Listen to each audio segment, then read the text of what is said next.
second. Oh, ang second. Okay. Sige na. Boss Ariel Bongo. Alita Boss Ariel Bongo. So, ang tawag ni Uncle June, mao ang atuang weekly winner. Karong hapon, hindi niya tawag, mao ang nakakuha Uncle June sa...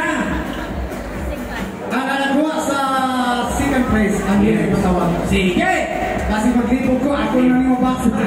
Tarong na yun niya.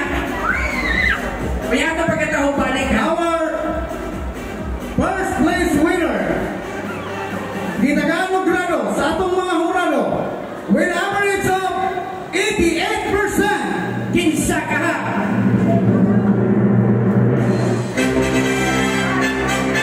Kaya ito, kaysa ibitin nyo, taga Cordoba o taga Labangon?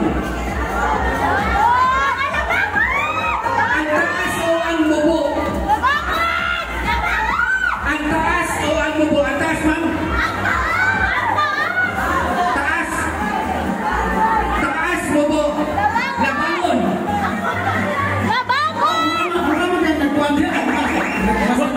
Murag na aswan ba? Ganang bangan ba? Di ba? Sige, Uncle John.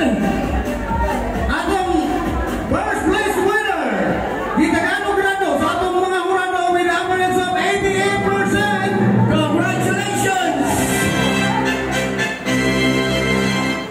Mr. John Chico! Ato yung second place winner, Gitaganong grado na 85%. Eric Opiango. Okay. Kung ato pagkataon balik si John Your man. Chico para sa wala nakakita o giunsa pag